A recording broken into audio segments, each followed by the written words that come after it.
In a faraway land, long ago, lived King Stephen and his fairy queen. One day a daughter was born, and they called her Aurora. They named her after the dawn, for she filled their lives with sunshine. Move over a bit. From near and far, the people came, bringing their gifts to celebrate the royal birth. The most honored guests were the three good fairies, Fauna, Flora, and Merryweather. Each could give the child a single gift. Flora blessed the child with beauty. Fauna gave the gift of song, that she might sing like a nightingale.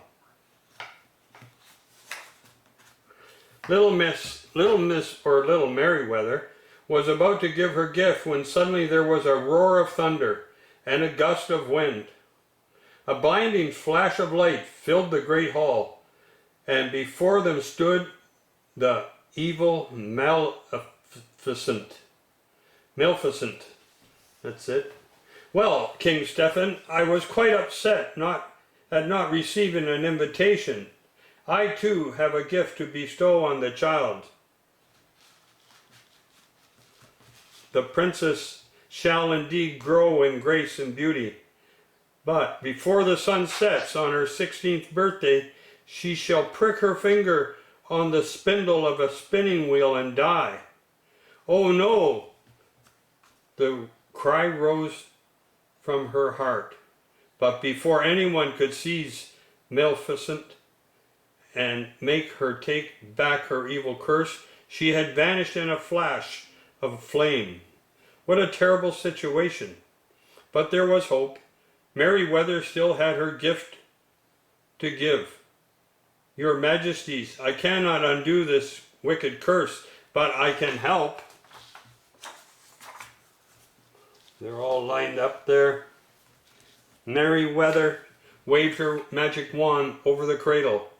Sweet princess, if all this could come to pass, not in death, but just in sleep, the fateful prophecy you will keep, and from this slumber you shall awake. When true love's kiss the spell shall break. That sounds pretty cool. But King Stephen was still fearful for his daughter's life. This does not take away the evil threat. We must take action. Let every spindle and spinning wheel in the country be burned. That night the countryside was aglow with the light of burning spinning wheels. Meanwhile, the three good fairies were trying to think of a better plan.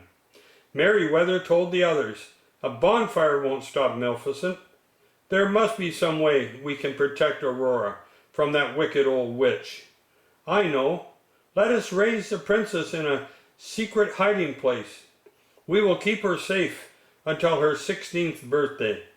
Sadly, the king and queen agreed. See them talking there together. Disgusted as simple peasant women, the three good fairies took the young princess to a tiny cottage deep in the woods. They called her Briar Rose instead of Aurora, and never told her she was a princess. So for 16 years, and whereabouts of Aurora remained a mystery. On her 16th birthday, Briar Rose was picking berries when she chanced to meet a handsome young man riding in the forest. He was very kind. She was rather shy. She was not supposed to speak with strangers, but Briar Rose felt as if she knew him, for she had often dreamed of meeting someone so charming. She asked him to come to the cottage that evening to meet her family. Then Briar Rose rushed home to tell Flora, Fauna, and Merryweather her happy news. She was falling in love. Briar Rose told the fairy godmother about the true love. They grew sad. "Since it's your 16th birthday, we must tell you the truth now. You are really the Princess Aurora. Your marriage to Prince Philip will take place this very evening in your father's castle. You can never see your handsome stranger again." Briar Rose broke into tears. Meanwhile, the young stranger rode off to tell his father that he had just met the girl of his dreams. Actually, the young man was Prince Philip. When he was told his father, King Hubert, about Briar Rose, the king became very upset. "What? You've fallen in love with a peasant girl? I won't have it. I promised my neighbor, King Stephen, that you would marry his daughter, Aurora. You're a prince, and you're going to marry a princess." But Philip's mind was made up. Off he rode to the cottage in the woods to meet his true love, Briar Rose. But she was not there. The three good fairies had carefully escorted her to King Stephen's castle. The poor princess should have been happy, but all she could think of was her lost love. Merryweather led her up to her room. "Cheer up, dear. You can't meet your father looking so gloom. We'll leave you alone for a few moments to dry your tears." And there she is alone.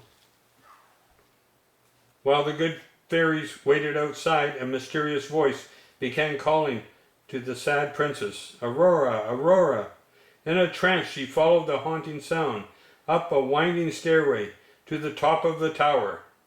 Off in the distance, Merryweather heard the evil chant. "Listen, it's Maleficent." The fairies rushed through the palace corridors, searching for the Princess Rose.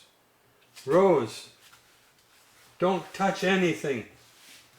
But Maleficent's curse was so too powerful. Even the fairy called out from the shadows, "Touch the spindle, touch it, I say." As if in a dream, Aurora stretched out her hand to touch the shining spindle. See the picture? The fairies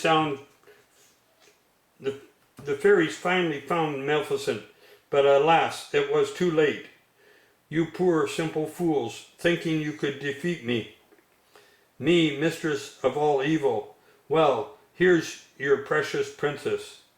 Maleficent pulled back her long cape to reveal the beautiful Aurora, lying in a deep sleep. Maleficent disappeared in a blaze of light. Her curse was complete. Now only true love's kiss could save Aurora. Merryweather knew they must do something. Now one must ever know of this wicked deed. We'll put everyone to sleep until Rose awakens.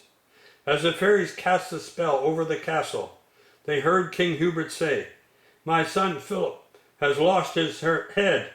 He fell in love with a girl named Briar Rose." Flora realized that the young stranger Rose had met in the forest was really Prince Philip. So was that a trick or what? But miles away, Maleficent was plotting. "Prince Philip is the only person who can break my evil curse. I must find him at once." She and her demon army captured Philip and locked him in a deep dungeon. But the good fairies flew to Philip's rescue and freed him. They armed him with a magic sword and led him to the sleeping princess. See it there? Maleficent was furious when she found that the prince had escaped. Determined to stop him, she turned herself into a fiery dragon. But her evil could not overcome Philip's magic sword and his true love. Maleficent was destroyed.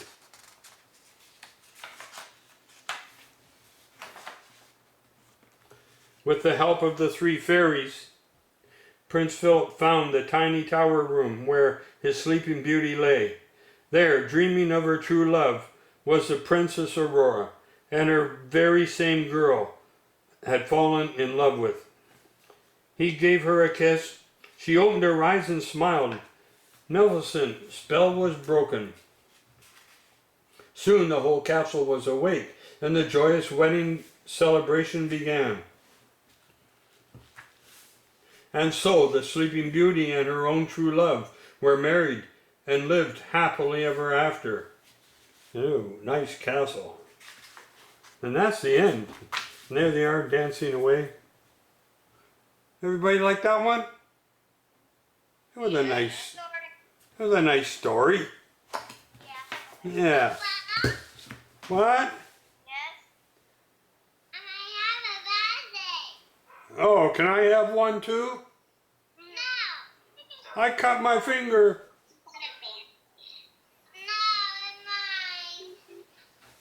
No, Okay, guys. So, what time is it? Time for bed for anybody there? not yet. Not yet. No.